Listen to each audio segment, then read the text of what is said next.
What's up, everybody? Welcome to another episode of Coffeez for Closers, where we dive deep into the stories of industry leaders and innovators. Today, we have a special guest who has made a significant impact in the restaurant world.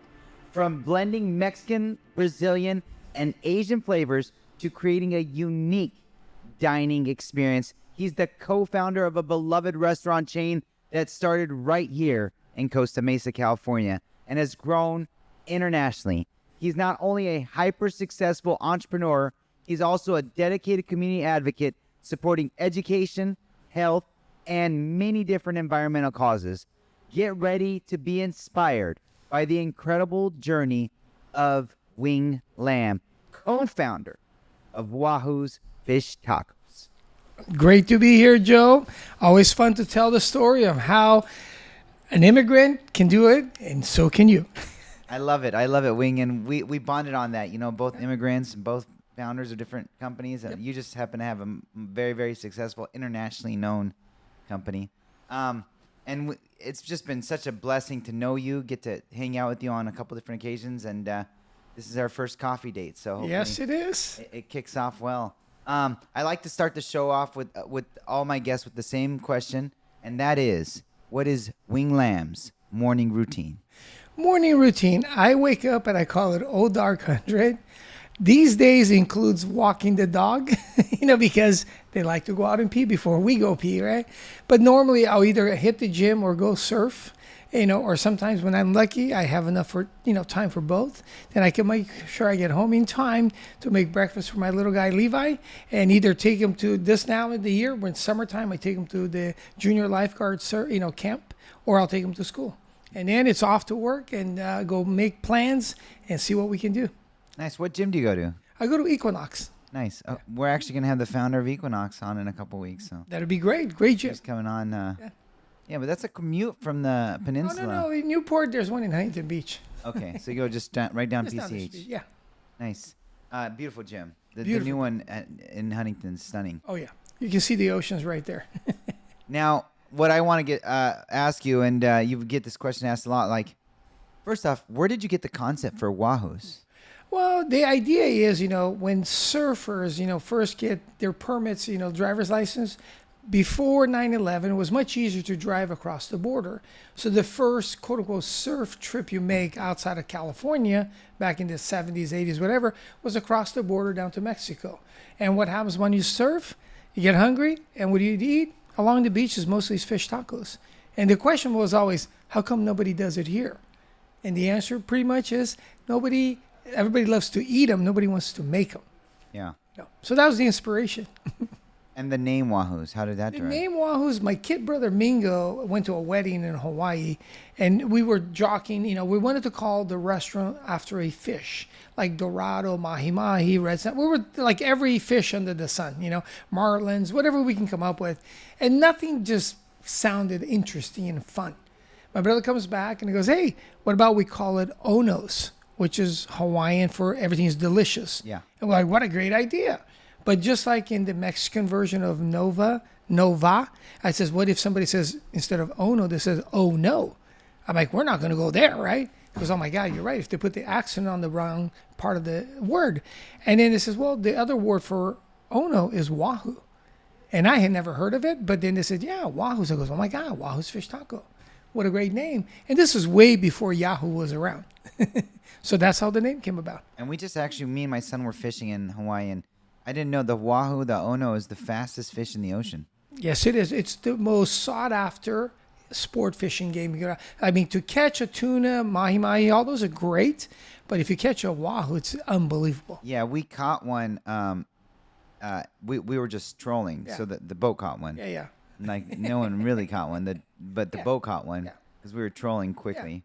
But it was amazing, and we ended up eating it, and it was just an awesome experience to catch one. It's delicious. And the good part for us is, unlike all of the other tunas, most of the Wahoo caught, they never turn it into sushi. So it's basically the only way to really eat it is cooking it. right? You could eat it sushi though, right? You could, but for some reason I've never seen that anybody's, because it's not like a fatty, like a tuna. So they're very lean. Very lean, because that's why they're really fast. So the whole idea of eating something that really in relative terms has no flavor, right? But when you cook it, it tastes more like chicken than anything else. Yeah. Do you guys actually cook a Wahoo there? Like you import them? Well, we are the largest buyer of Wahoo in the United States. Wow. Yeah, we buy a lot of it.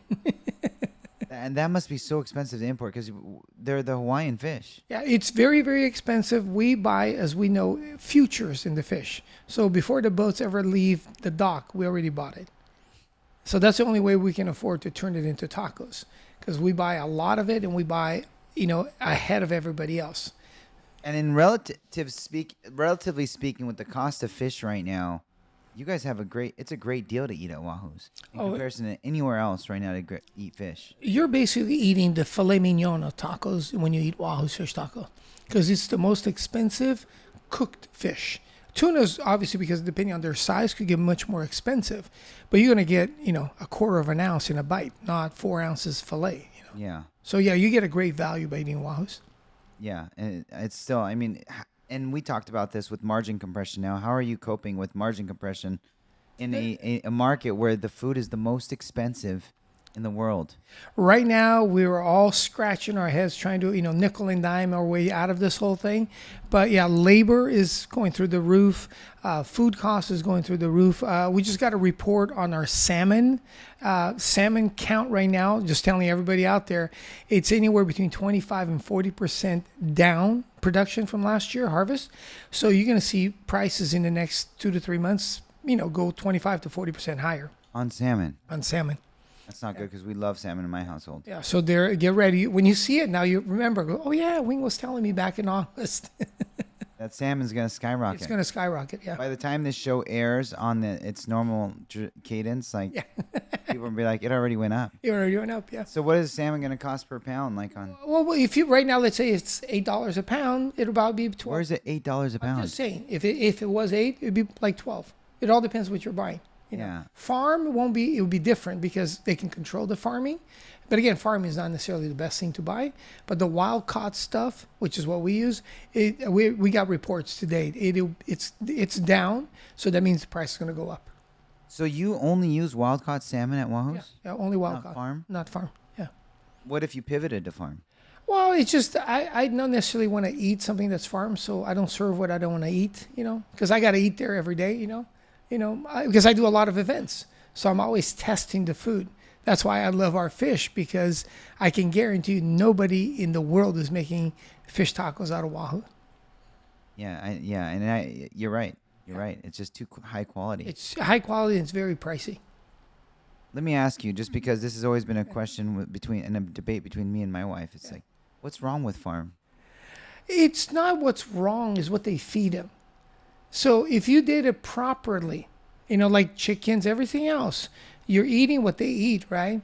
So if you end up giving them, like you see salmon that has really bright colors, well, there's some food dyes in the food that they're eating, right?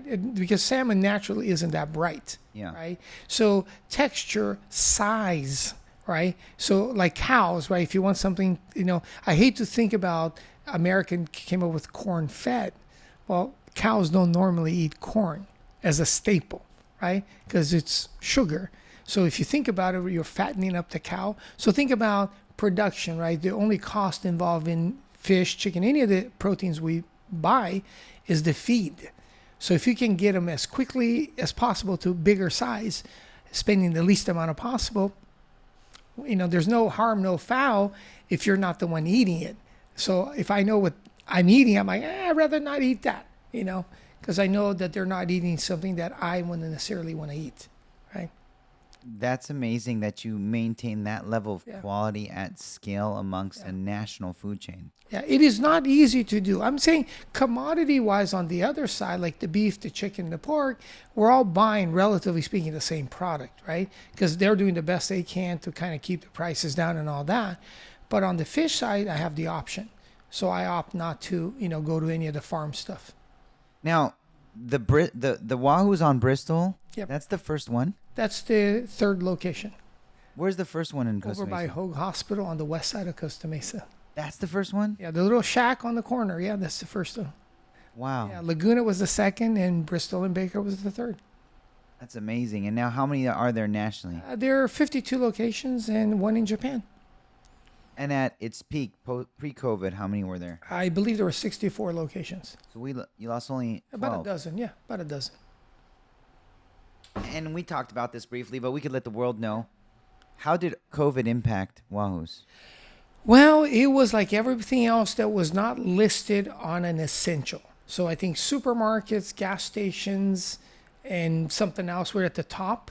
And then everything else was considered non-essential, right? But then on the bottom as a footnote, they said, oh yeah, restaurants can stay open. Well, nobody read that far down.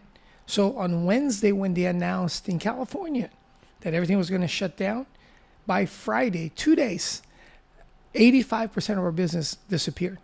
Like our restaurant became a ghost town. So we literally lost 85% of our staff. So most restaurants had a cashier, a server, and a cook, 3 people that normally would have had like 15, 20 on a shift. Wow. So it was like, oh my God. So basically everything was just trying to keep the lights on. But LA, we had these things called the looters and the riots, whatever that was going on in LA, right? So LA, that's where the majority of the stores that we lost were in LA. So that got shut down pretty quickly. And we were getting ready to close like 5 additional stores. So I went to my kid brother and goes, well, what do we need to do? He goes, well, we need to find a way to get them to like stay afloat, like get people in the stores. I'm like, I can't find people to come in. But I had just started delivering food to hospitals that was going to expire anyway. So once I did a couple of those, I'm like, if I can keep this going, I can maybe save 5 stores. And my brother goes, yeah, this is great, but somebody's got to pay for it. And I'm like, okay, back pre-COVID, we would always donate to every charity event. But I always remember at the underwriting meeting, there'd be somebody goes, hey, somebody need to underwrite the centerpiece. Somebody needs to underwrite the valet.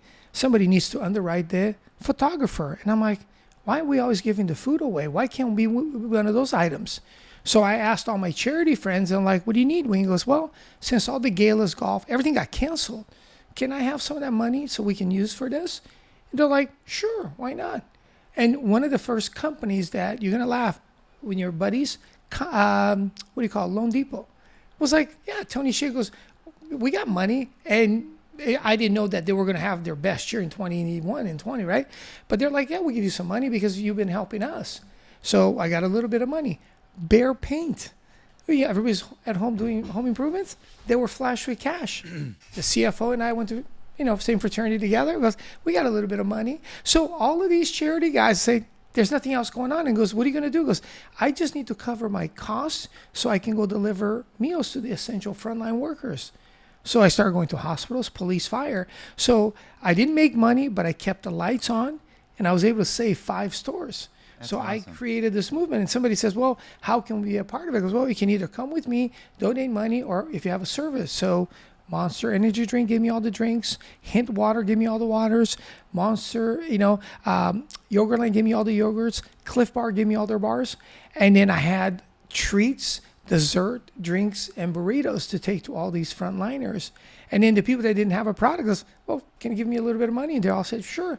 Because they had a bucket of money set aside for charity events, and nothing was going on.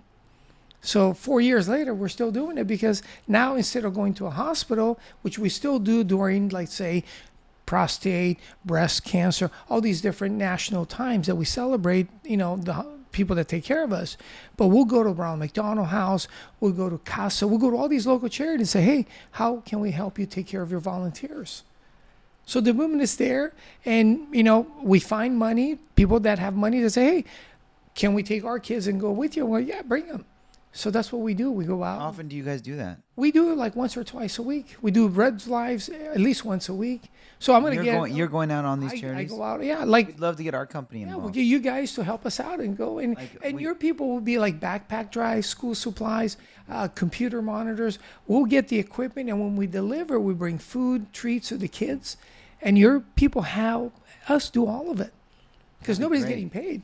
We're all volunteering. No, we want to be a part of like a more of a local charity too, because it's here in Orange County. And we can decide who it can be the benefactor, so we can do beach cleanups. We do anything we want.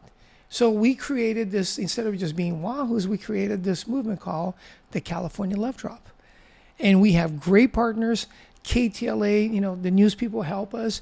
KLOS is an amazing partner. Heidi and Frank have been behind us because giving us a platform to thank our partners helps everybody justify, because somebody goes, well, who's going to know about what we did? I'm like, we're going to be talking about it every Friday on the radio. So we have a platform where we can thank people for helping us. That's awesome. And anyways, we don't need the thanking on a public forum. We just need to be of service. And our number one pillar here at this organization is to serve everyone you possibly can. This is great. It'd be a great partnership. Yeah. So this would just kind of line up right with our servitude mindset here. Yep. And just giving people another outlet. And more importantly, like those who don't have their kids doing service work, this would fall right in line with the kids being able to serve as well. Absolutely. And it's fun because like half of it is work, half of it is fun. Because we just did a luau for SEMA, the Surf Industry Manufacturers Association, last week on the beach. And I got to hang out with all my old pro surfers, right? So it's fun. You get to be there. You're making a difference because all the funds being raised go to environmental funds, right? So Surf Rider Foundation, Coast Keepers, they all get that money. But we're having fun. We're having a couple of cocktails. We're eating great food. And, and you get to hang out with really fun people. Yeah. Yeah. That's awesome. Yeah. Thanks for letting me know about that. And we're definitely going to get involved. Now, I want to ask you about your entrepreneur journey. At what age did you realize you wanted to be an entrepreneur? My parents wanted us to all get a college degree. By the way, my parents still own a restaurant on Balboa Island. It's the Shanghai Fine Garden. It's been around for over 50 years, right? So they've been entrepreneurs. But they said, we want you to get we call a real job, So my oldest brother became an attorney, my second brother became a doctor, and I became, quote unquote, a semi-engineer, I call it, right? I went to work on the space shuttle out of college, right? But as I say, I didn't realize that corporate America, their structure. My first two brothers didn't have structure because they were technically, even though they were an attorney and doctor, they were their own bosses. Where I was working in the department, I had, rules and regulations to follow. And it was kind of like, wow, this is kind of really like cut and dry. Boring, way too boring. Way too boring. And talk about the box, right? There was a box. You couldn't get out of your box, right? And I'm like, oh my God. And I'm going to be doing this for the next 35, 40 years of my life. I'm like, there's got to be something more. I'm out of here. But at the time, it was more like, hey, I'm not having that much fun. And my kid brother, Ed, was getting out. And I'm like, you know what? This corporate America thing may not be the best gig. Ed was a doctor? No, Young was a doctor. Ed was graduating from college, and he's 3 years younger than me. And I'm like, 4 brothers. There's 5 of us, right? 3 in the business. So Ed was in college graduating, and Mingo was still in college, right? So Mingo got forced into the business. I don't think he ever wanted to be with us, but he didn't have a choice. He was like, well, somebody's got to keep an eye on those 2 guys, right?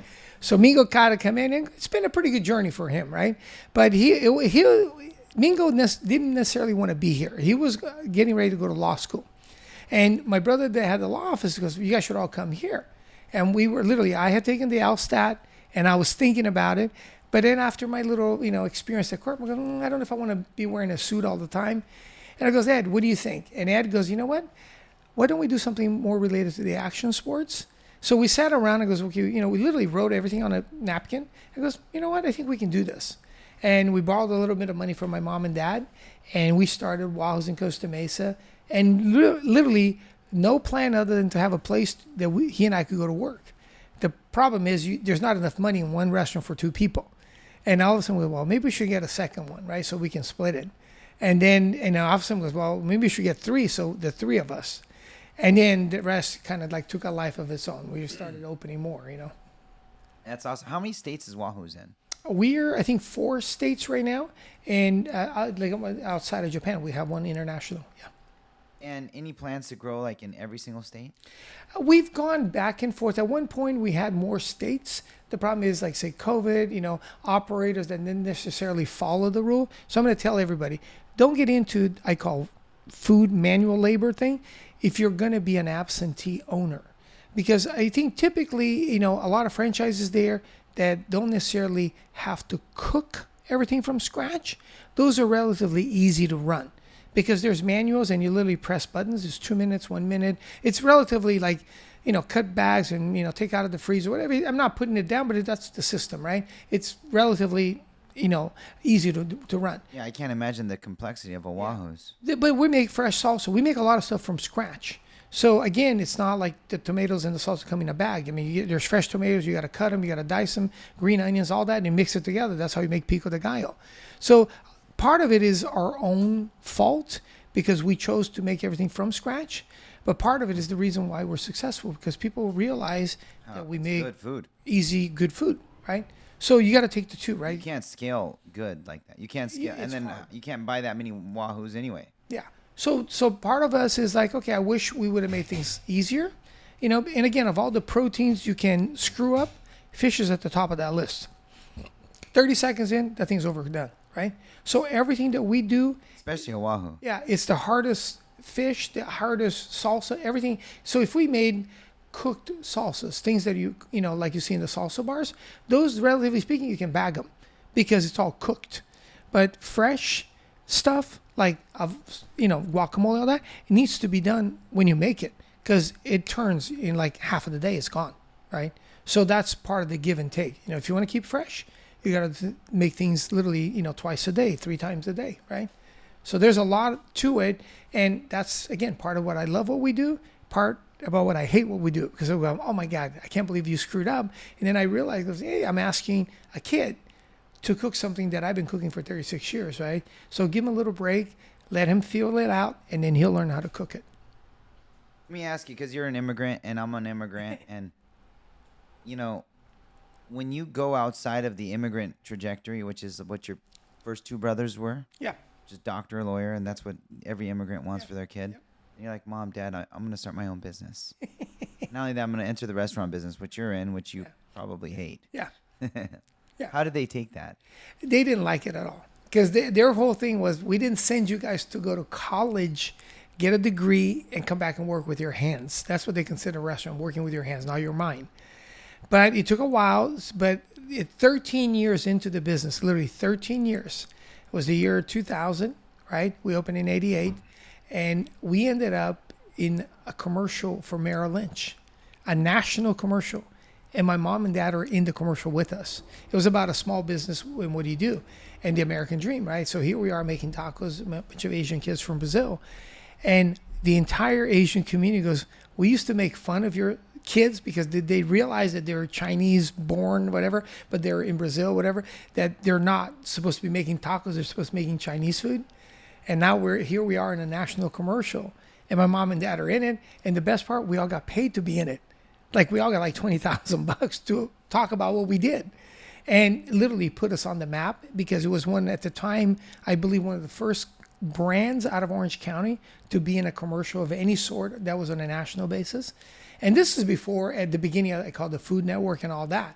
So nobody in Orange County was seen outside of Orange County, other than like said an In-N-Out or somebody that was already, been around since the 40s, right?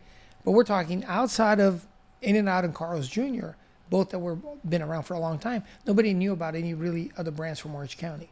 How did you get on? How did you get on the map like that? Well, because Merrill Lynch. Food? Well, Merrill Lynch had a broker, Dominic Alvarez, that was friends with my little brother Mingo, and they said, "Hey, we got a memo that says, hey, do we have any clients that are minority-owned business? Something interesting that can basically, talk about, what they do." And we submitted, and there were over 650, I think, applicants across the country. And out of the 650, about 30 of them got picked. And then they interviewed us on the phone. And my kid brother, Ed, was on the phone like, so what's the big deal? And my brother goes, hey, where else in the world can a Chinese guy sell Mexican food? This is the American dream. And the guy goes, what are you talking about? I goes, well, didn't you look at the pictures? And they look down, while they're talking to my brother on the phone. They're like, oh my God, there's 3 Asian kids surfing, making tacos. And it made for great content. Right? It was, diversity, checked all the boxes. And more important, we gave them the slogan for the campaign, the American Dream, which we didn't know that's what it was. So out of the 36 got picked. Of the 6, we ended up with over half of the campaign's budget. So we ended up on the air almost nightly for a year. So you talk about giving a company that has 13 locations, $60+ million in marketing. You know what that does for your brand? Wow. It just puts you through the stratosphere. Everybody that came to California had to go to Wahoo's because they were like, we saw you on TV. We saw you on TV. And we're like, what the hell's going on? But literally our lines, had 10 people on the It is very unique. I mean, just, Skyrocket. 3 Chinese kids Yeah. cooking fish tacos in Newport Beach. Yeah. It's like the only 3 Chinese in all of Newport at the Yeah, time. pretty much. Definitely the only 3 Chinese people in the beach surfing. Yeah. So we were always the only ones, pretty much wherever we were. And then, back then I still had the short hair like yours. I said, you know what? If I'm going to be embracing this, I'm going to let it grow and see what happens. So the facial hair, the hair kind of grew over time. And, It's your signature look. It's like the now everybody knows. Mr. Miyagi beard, Yeah. long hair. And it's been that way for decades. I mean, because I've seen pictures of you in Oh, yeah. publicity, and it's always been 30 years at least, yeah. Yeah, always been that look. That So is it's been your. great. Yeah. Do your brothers have that look too? Because no. They remained, very traditional because they got to go see the bankers and the attorneys and whatever. Yeah, because you're the only one really in the limelight. Like I you're, am You're the because- face of Wahoo's. Like I didn't even know there was anyone else. Yeah, I do all the events, and that's really the main reason. It's like, hey, they had their families. They want to, I have mine too, but it's like, hey, I like being. You waited till you're like 45 to have a family. I did. I No, started, 55. I started young, and now I'm in my 60s, and I still got again. Yeah, so Oh yeah, okay, it's round 2. yeah, round 2, and it's great. So you have older kids too? I have a 37-year-old, Greg, and then I got a 9-year-old Levi. And it's awesome. I mean, this little guy, dropping him off today at the junior lifeguard is awesome. Yeah, you talk about that. That's awesome. Great kid. So you have a 37-year-old son too? Yeah. Is he in Wahoo's? No, he's got his own little company that he started with his boss, and they're doing really, really well. So yeah, He's also chose the path of entrepreneurship. yes, he's done very well. Yeah, That's good because he's going to get support from his dad, who is an entrepreneur, yeah, who understands entrepreneurship in America. Yep. Yeah, like for me, obviously, entrepreneurship was not the route that my parents wanted because my dad's a doctor too. And of course. See, yeah, and he goes, "What do you mean you're not going to med school?" it's like you want to survive, and like, Dad, I have no neighbors in Newport that are Yeah. doctors, not one. Exactly. Nobody in Newport Beach is a Yeah, doctor. I know. Everyone's an entrepreneur. I know. See, I mean, even though still, in my mind, like for my kids, like I know that being a doctor is probably the least path of resistance yeah, because you just go to school and then you get a job and it's 9 to 5 and you're guaranteed a good salary and you don't gotta worry about how you're gonna make bills and struggle or work as hard as we do. yeah, But then once you're really working and jiving and grooving, yeah. you'll never work a day in your life. That's right. You get to do a lot of things that most people don't never get to do. But let's face it, there's only one Wahoo's and there's only one like e-mortgage app. So the probability of success or mega Yes. success is very rare. Versus everyone who finishes med school is going to get a Oh yeah, six-figure job. The failure rate is 90+%. yeah. But the 10% of us that make it, it's not a bad life. Yeah, it's an awesome life. Yeah. So let me ask you this. On that point, is there any specific skills or mindset that one must have in order to succeed in the restaurant industry? Well, in any industry, I would say it's like you know what you know and figure out what you don't know and surround yourself, I always say, with smart people that can, bring those skill sets that you're missing, that can complement you. But also always make sure that you understand what they do because a lot of, I think, successes and failures happen because people don't understand what they don't understand and they don't understand that they don't understand is what I'm getting, right? So if somebody steals money from you, but if you know what you're looking for and it's harder for them to try to get away with something. So if you know your numbers, like in other words, you don't need to know the job, but you just need to know what the job does. If that makes sense, right? So you can kind of keep an eye, goes, am I moving forward? Is this make sense? Like we've done these actions, should these be the results? Are we short? Are we more? You know what I'm getting at? So you can kind of say, okay, how are we progressing as a company, as a business, right? Because the last thing you want to wake up is one day goes, oh my God, we made all these strides and here we are losing money. How's that possible? Well, because you didn't really understand what the actions that were being taken, what the ups and downs of it is, right? Like what's the risk, what's the reward, all that stuff. So always make sure that you keep an eye on. You don't have to know what they do. You just need to know what they do. Does that make sense? Yeah. So that's, for me, like having two brothers in the business with me, because the attorneys, the CPAs, the brokers, everything that's happening from a business and this and that, I know just enough to just kind of, okay, Ed's got it or Minga's got it. So we always know that because we always say, what is good for Wahoo's and how is this helping us? This is not about, hey, am I getting something out of it, right? So a lot of people in business, whatever position they're in, goes, I could really benefit How personally. can I line my pockets? Yeah, whatever that means. And then all of a sudden, if the alignment of their pocket is not in the same alignment as the company, something is going to give, right? And it's usually the company, not the pocket. And I found that, having my siblings in my business, even my business partner, we've been best friends since 14 years old. My brother works with us. My sister works with us. Yeah. They don't have a vested interest other than the company succeeding. Exactly. Because if the company succeeds, we all succeed. It's when I succeed and I really don't care what happens to the company, that's when you got to be careful with. And there's a lot of that going around. I mean, and it's just, people, if you understand, most of the people, they're selfish. I'm going to help myself first and then help everybody else second. And if I go down, I'm going to make sure everybody goes down before I go down, right? So I don't think that's a good, alignment. But as long as everybody says, hey, the company's first, everybody else comes second, then that's a good alignment. Yeah. That's actually great advice. Yeah. Now, what do you think was the biggest motivation for you to start Wahoo's? Was it a mentor? Was it like just the vision? Was it the fact that you wanted to surf all day? No, it wasn't. The idea of surfing all day was there, but that didn't work out that well because the parents being Chinese goes, you got to work. If you're going to borrow our money, guess what? We want to make sure you keep an eye on it. It was mostly, I guess, to tell the people around because, hey, we can do this, right? And corporate America is for some people, but not for us, right? And we wanted to really be different, right? Because here we were, just kind of like, grinding it out because it wasn't that much fun. So it wasn't like so much anger. It was just to say, hey, I think we can do this and we're going to prove all you guys, wrong, basically, that we are a lot smarter than you think we are. But all my friends says, do you realize that, one, you're Asian? Well, yeah, you don't think I know that? But they're like, and you're going into what? A business that is 90% failure, right? Why don't you just take over your dad's restaurant, He goes, no, we really want to make our own, brand. And so we went against everybody, and we're still here. It worked out. Yeah. I mean, what you've done with Wahoo's is a true testament to like the American dream because the failure rate is insane. It's probably higher than 90%. Yeah. But the fact that you did it in Mexican food as Chinese immigrants, that's like, I don't even know. You're one of one. But there's funny part is we opened the door. There's a whole generation now. They're about 10, 20 years behind me that, whenever I run into them, they go, hey, thank you. Because when the argument came with our parents or our friends, they're like, hey, we did it. We can do it too. And they're like, you're right. it's possible. But before us, the possibility wasn't really there. People are like, well, really? Nobody's done it. But now, it's a little bit, I'm not saying easy. It's a little bit easier for at least to get started to convince your friends that you can be done. Because they see us and goes, okay, Wahoo's has done it, right? But it's still a lot of hard work behind, in front of you. Now, we talked about this, and I'm going to circle back to this, is Wahoo's is like, I think, one of the original godfathers of guerrilla marketing.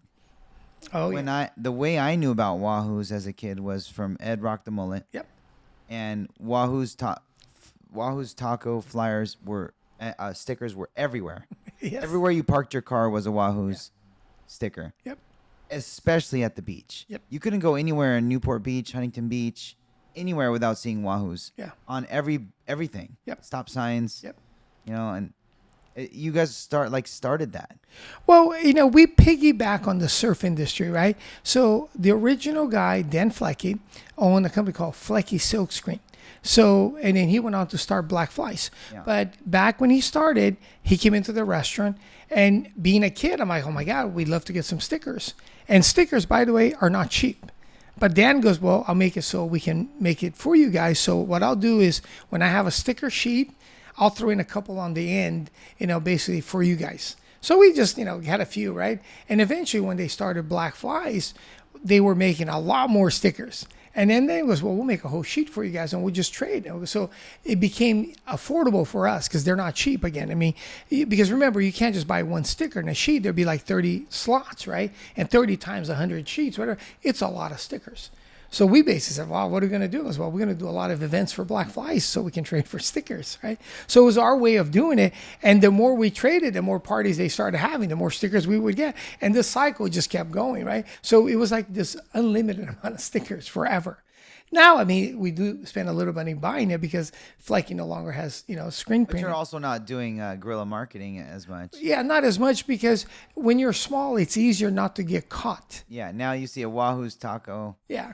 sticker, and you're gonna be like, I'm just gonna go find Wahoo's. Yeah, Wahoos.com, whatever. But back then, it was also instead of, putting banners, which cost more money than stickers, all these things cost money. So stickers was a really great way to tag places and let people know you were there, kind of a thing. And again, guerrilla marketing was all about marketing yourself without paying big bucks, So Eddie was our guy. So there's still some guerrilla marketing tactics. Who's going out there slapping stickers? It's not you. No, but we give them to the kids, and the kids do it now. Yeah. Because that's how all the surf brands do. They give them to the kids, and the kids go out and boom, boom, boom. They cover the skate parks, the surf parks, whatever it is. They just put them on the trails. They put them in a lot of places you're not supposed to. But we're not doing it. The kids are. Yeah, that's awesome. Yeah, I remember. I mean, that's really like how Wahoo's just catapulted. They were everywhere. Yeah. It's everywhere a lot you of went. places, yeah. Now let me ask you, how did you get started in the in the extreme sports industry, and how did you dominate extreme sports? Like, not only did you start in extreme sports, but like you dominate like every pro skateboarder, surfer. I mean, and then now you're in like hockey stadiums and basketball stadiums, and Well, the thing is, did it start with it extreme started with sports? surfing. So the real story is we couldn't afford to go in and sponsor anything that was legitimate anyway, right? And when I say legitimate, is like basketball games cost money, football games cost money, everything costs a lot of money to put your banner or your sign anywhere near any of the games, right? Surfing and skateboarding and snowboarding in the 80s and 90s, nobody cared about. It was basically what we call athletes that by most standards were kids that couldn't do the real sports. They're like, oh yeah, the guy is not tall enough to play basketball, so that's why he skateboards. Oh, the guy is not good enough to do this, that's why he surfs. It was mostly that. Or, oh yeah, he can't really swim fast enough, so he can surf, whatever, right? So around the world, it's a really cool thing, but in terms of, like I call it, recognized sports by the Olympics and all that, it was nowhere on the map. Right? The X Games didn't exist. Right. So when you would go to a surf contest or a skateboard contest, you were lucky if there was anything there to eat or drink because there's no budget for hospitality. This isn't like a football, game in college or something like that. This is like a bunch of guys getting together and some brand's going to say, we'll put up some prize money or have some money for, the judges and whatever. But there was zero left for hospitality. So when I approached the Billabongs and the Quicksilvers of the world, they say, hey, can I come and do this with you guys? And it says, well, we can't pay you for any of it because we don't have a budget for it. I'm like, well, you guys make t-shirts and shorts? I go, yeah. I goes, can we trade for it? And they're like, you're going to take $1,000 worth of t-shirts and shorts. I'm like, why not? I can give them to my vendors. I can, give them to my staff. I can give them to anybody I know. And then maybe I can trade for more beers. I can trade for more, whatever I can trade with, right? You were bartering with that's awesome. So that's how we did it. And then all of a sudden we did one surf contest. And all the kids that came, not all of them surf for Billabong. Some of them surf for Quicksilver. Some of them were O'Neill. Some of them were Gotcha. They went back and told their team managers, guess what? We just went to this contest and they had Wahoos there. We should have them at our event. And then I would get a call, goes, hey, I heard you did this for Quicksilver, or you did Billabong. Goes, can you do this with us? I'm like, sure. And it was like, just trade again. And then all of a sudden we became synonymous. So when skateboarding started, when snowboarding, we were doing all of it. And people were like, this is crazy. I mean, there's no real value here, right? Because only the people that were there, but it goes, yeah, but these kids, I'm betting that some of them will end up somewhere down the road. And sure enough, they've been in the Olympics, summer and winter. They've been at the X Games, all these events. So it was that, so today, yes, I'm synonymous with it. But back then, everybody goes, who's this dummy that is willing to, bring a grill onto a beach and, and not surf, and everybody else is surfing around him, Because it was me, So I did it in the snow. I did it in the skate parks. Moto. You were working for shorts. I was working. For shorts and for t-shirts. Shorts. Yeah. That idea, like it sounded crazy probably at the time. Oh, it sounded crazy and dumb. But Even my brother's like, what are you doing? that's what catapulted you guys. Yeah. Now you guys are like and this is a testament to people listening. Like you may think your idea is crazy. Yeah. But look at what it did for you. Now you are the kingpin of these sports events. You're at every event. You're in every big stadium here in SoCal. Yep. And it started with you just giving away food for shorts and T-shirts. Yeah. And the coolest part is, like, the other night when we did the luau for SEMA, the first guy I ran into is a former world champion, Sean Thompson from South Africa. And he used to be part of a brand then in the 70s called Instinct. And it hasn't been around for 30 plus years. He bought the license back. Wow. And the first thing he goes, Wayne, you want to do something together? And I'm like, hell yeah. So this is the kind of conversation that, I've been doing it for so long. They all know that I'm crazy about doing collaborations, partnerships. And that's really the key to all this, is when you find, again, going right back to the skill sets that you don't have. I don't make clothing, but somebody who does, let's do something together. So whatever event he's going to come up with, so we're going to meet up, and talk about some of the opportunities and see what he's got in mind, and I'll see what I want to do, and then somewhere in the middle, we're going to do some really fun stuff. Collaboration is everything. Yeah. Collaboration, yeah. Yeah, and that's another one of our company pillars is community and collaboration. Yeah. Because that's how we're growing as a company. Yeah. We have 900 independent people here. Exactly. But these independent people all have a unique skill set. They all have a different talent. Yep. That they can bring to you. Yep. That can catapult your business. That's it. Yeah. That's awesome. Exciting. Yeah. The story of Wahoo's is just so fascinating, just because it's a cultural icon, especially here in Southern California, which is a hub for culture globally. Oh yeah, this is where coolness. Between surf culture, Hollywood, skate culture, everything, sports, everything's right here. Mountain culture, everything's here. Yep. And you're at the cusp of it. You're one of the founders of Cool. Hey, That's why you still look cool. I just make good food for a lot of cool people. Yeah. You're like just every cool person that everyone knows. Yeah. So you look super cool. What are some of your hobbies and interests? That you like? Yeah. What I love to do is I love to surf still. As much as I can. I like to snowboard because my group of friends, we run the U.S. Snowboard Association. So my joy is not only being able to do it, is taking my friends and their kids to do it. So this last winter, my son decided it was time to go snowboarding. So my pride and joy was getting him into the snow and holding his hand and having him go, down the hill with me. So that to me is exciting. I love golfing. I wish I had more time to golf still, and basically that's, and then going to, amazing concerts and, hanging out with amazing fun friends on their world tours. All these garage bands from the 90s, 2000, whatever, now they're world tours, right? Which one, the Green Days of the world, Dirty. Don't they live in Newport? Or Yeah, they all have houses here. But yeah, they're touring the world right now. The guys from Dirty Heads, the guys from Offspring. There's a bunch of really cool bands out there that, we met them when they were, we're young. Blink-182 when they were young, and now they're touring the world, So it's fun to be able to say, hey, I knew them then, right? When they were playing garage bands, stuff. Yeah, and everybody. Yeah, so it's fun. Yeah, and being able to bring my friends along for the ride. That's the really cool. The whole. Take me along a ride for the Blink. Oh, we will. Yeah. We'll go out and see those guys. They're fun guys. It's just something to check off your box, right? Yeah. Like going to a concert is awesome. Being on that stage when they're performing in front of 20, 30, 40, 50,000, it's just a whole different experience. I can't imagine. And it's just something that goes, check, I've been there. Like even a game, being on the field, check, just some of those things, But then you take it a step above, you go on stage, and then you're done.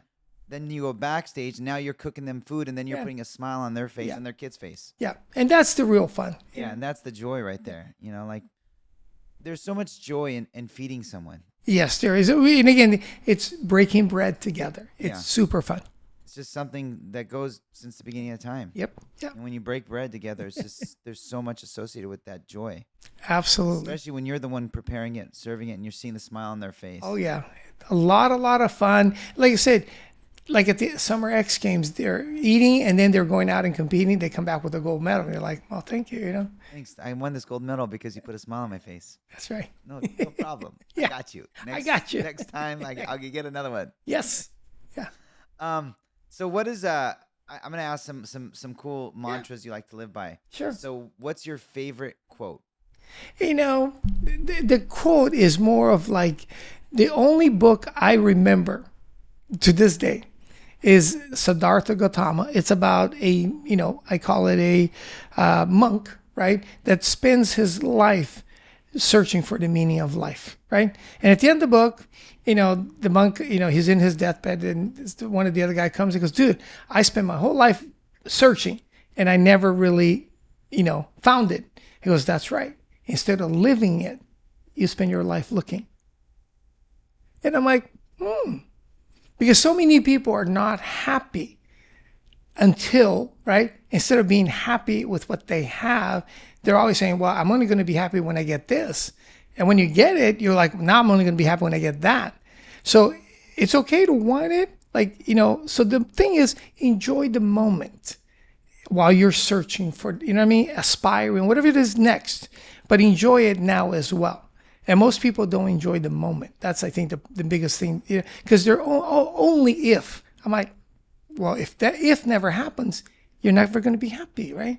So the whole thing for me is like, enjoy. So like, yes, I wish I had a bigger whatever, right? But if you don't, enjoy what you have in the moment, right? So that there's a lot to be said because the people that enjoy the moment, and you'd be surprised because there are, those guys that work in a factory. And Friday night comes, they get their paycheck and they go bowling and they're as happy as can be. And that to me is like, I wish I could do that. But in my head, I'm like, okay, I can't work in the factory, but I wish I could just go bowling Fridays and be happy, right? But that is the moment, right? That's truly enjoyable. Being in that camaraderie, your friends, and just that, right? But to me, it's like, well, I'm only going to be happy if I do this or that. And so sometimes I wish that I could just simplify because I'm like, oh, unless I'm at the stadium and da-da-da-da-da, right? So part of me sometimes I'm at, my worst enemy too. But I said, you know what? I just got to be more enjoyable. So like surfing. See, in the moment, I'm enjoying it, right? Yes, I wish I was in Hawaii surfing better waves. But right now, Newport doesn't. Newport's waves are, I was just in Hawaii and we have better waves right now. Yeah, I know. I'm just saying, So again, enjoy. Yes, it's okay to wish for Hawaii, but enjoy the moment. They're not always that great in North Shore. No, they're not. But they're not always great here. But, you got to enjoy it. Yeah, you're right. And we're at this podcast right now, enjoying it. Enjoying it. This is the moment. Yeah. What do you think's the greatest life lesson that you've had? I think it's watching my mom and dad, just like what they've done in their lives. The fact they've outlasted all their friends, what they've done for the Buddhists. How old are your mom and dad? 93 years old. They're still working? They're retired, but the fact that they're just, enjoying themselves. But what they've done for the Buddhist church and all the community things that they've been involved with is always putting other people first, never really worrying about themselves, And at the end of the day, well, that's a pretty good, again, way to live and inspires you to basically say, hey, put other people first. Don't be so self-centered. Things are going to be okay for yourself. Just take care of everybody else, That's awesome. Great way to live. Yeah. And then what do you think's the greatest hardship you've ever dealt with, and how'd you overcome it? There's been a few. I think, like losing family members, right? My oldest brother passed away, about 10 years into the business. Maybe. That was the lawyer? Yeah, the lawyer. Yeah, he was in a car accident. And again, it was unexpected. It's not one of those who was old or whatever. He got in a car accident, right? So that moment, it changed a lot of things, but because it was unexpected. And we've had a few other, incidents like that where, people have died. And it's just one of those where you're like, wow, But in terms of all the economic stuff, we've seen all the recessions, all these crazy, market collapse, the internet boom, the real estate boom. Yes, it sucked, but you get over it, Yeah. But the people, they're not going to be here, right? Yeah. So having friends, I just found out another one. Today, the worst phone call I get is when somebody says, did you hear? And I'm like, it's going to be somebody happened, right? So I got one yesterday. It goes, hey, did you hear? I'm like, oh, here we go again. That was about salmon. It was about a friend that was riding a motorcycle, right, that I used to ride with, and a car, a truck, whatever, a tire came off the wrong side of the freeway and instantly hit him on their bike, killed him. And then when you go, oh my God, I didn't hear that. But so whenever now I get a phone call from somebody who I haven't talked to in a bit, and they start with, did you hear? I'm like, oh God, not another one of those. So that right now is where I'm at in my life, because it's happened a lot more, often than not. And you know everyone. Yeah. So you get a lot of weird calls like that. Yeah, I get a lot of people that I haven't seen in a while go, did you hear what happened to this person? So a friend from college, a former my beer rep. I mean, just weird, but it's like, oh my God, not another one, What do you think the most famous? What is like your primary business principle? It's have fun, right? If you're not having fun, stop. I mean, get out, stop complaining. Like, I can't be around anybody that complains, because if you don't like what you're doing, go do something else. I truly enjoy what I do. Yes, it's a lot of hard work, but it's a lot of fun. And the fun part is not making the tacos. Yeah. Is who I'm with and where I'm at. Because what I do doesn't change. I'm still making tacos. But when I'm surrounded by great musicians, great athletes, great whatever it is, it makes the moment fun. Because my food is making that possible to make it better. Now, you've known so many famous people. Like, we talked about this before, like from Tony Hawk to, every actors. And now you're seeing part of these mastermind groups and YPO. And of all the relationships you've made, what do you think the most monumental relationship is that you've built? It's funny is I would say the most unexpected, eons ago now, I don't even know how many years ago, it's got to be almost 15 years ago, at one of Tony Hawk's charity events we used to call Stand Up for Cause, whatever, and the money raised for building skate parks around the country. There was always these items that were really cool to buy in the auction, and cars was one of them, right? And there was always this really crazy guy named Dana White that would always outbid me. And I'm like, I'm never going to be able to outbid this guy because he's got more money than God, right? So Dana was always like, I don't care how much money you got. I'm going to buy that Jeep. I'm going to buy that anyway. So at one of the events, there was something very unusual, right? It was an auction item for 2 nights stay in Abu Dhabi. And some event that I never heard of in my life. And, and in my head, I'm like, only time I've ever heard the word Abu Dhabi was in Aladdin, which to me was a fictitious place, but turns out Abu Dhabi is a real place, right? But at the time, I'm like, it sounds like, but if I see it in any auction, it must be a real place, right? But all I remember was Aladdin. And I thought, you know what? It'd be fun to go see this place. Opening bid, I open my hand, and nobody else bids on this thing. So I ended up winning, and I'm like, oh God, nobody else bid on this. I figure I open, somebody else will buy it, and I'm over it, right?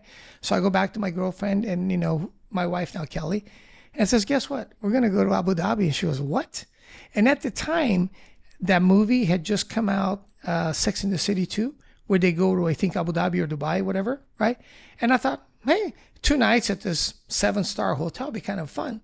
But in my head, I goes, well, I'm going to have to buy some more hotel rooms because it's only for 2 nights. And it's some event I never heard of, right?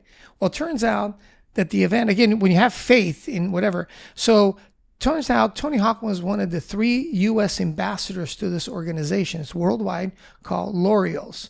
And it's basically the Oscars for sports. So think of the ESPY Awards on steroids, because ESPY is only for Americans, I think, right? But as the L'Oreals is for worldwide. So we go to this event, never heard of it before, and the U.S. ambassadors are Tony Hawk, Edwin Moses, the hurdler from Atlanta, and Mark Spitz, the swimmer from the 70s. They're the U.S. ambassadors. Wow. And as their gift for being an ambassador to this program and using their likeness to use sports to help kids, right? They would get tickets to this event. So Tony and all the other members would auction off or donate them to whatever they did. So Tony decided to give his 2 tickets to the charity event, which we bought. So we just 2 nights ago, that's all it included, and tickets to the event. Flights and everything else was on our own. And I thought, I'll use it as a great, because in my head, I'm never going to go back to this place because it's in the middle of nowhere, halfway around the world. And more important, it'd be cool to tell everybody, goes, hey, I got engaged to my now wife in Abu Dhabi. So that was kind of my whole idea after I got it, because when I originally bought it, I was like, I'm not going to get it. Somebody else is going to bid on it.